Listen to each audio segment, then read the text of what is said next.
Идея пришла, когда родились дети в семье.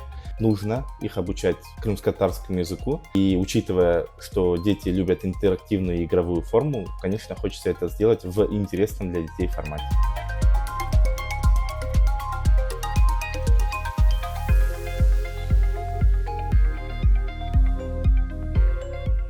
Хатых — это мобильное приложение для Android и для iOS.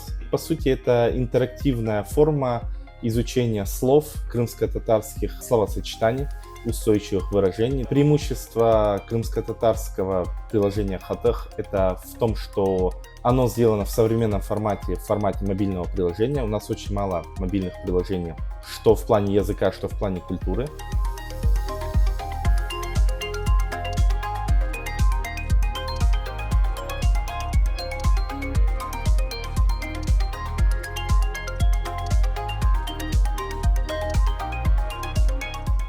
Скачать эти приложения можно в Рустор и можно на App Store. Планируем выкатывать приложение, публиковать на Play Market. Выкатили тестовый проект, он был в достаточно черновом варианте. Он произвел своего рода фурор, и мы получили огромное количество обратной связи и в плане самого приложения, и в плане ошибок с точки зрения филологии.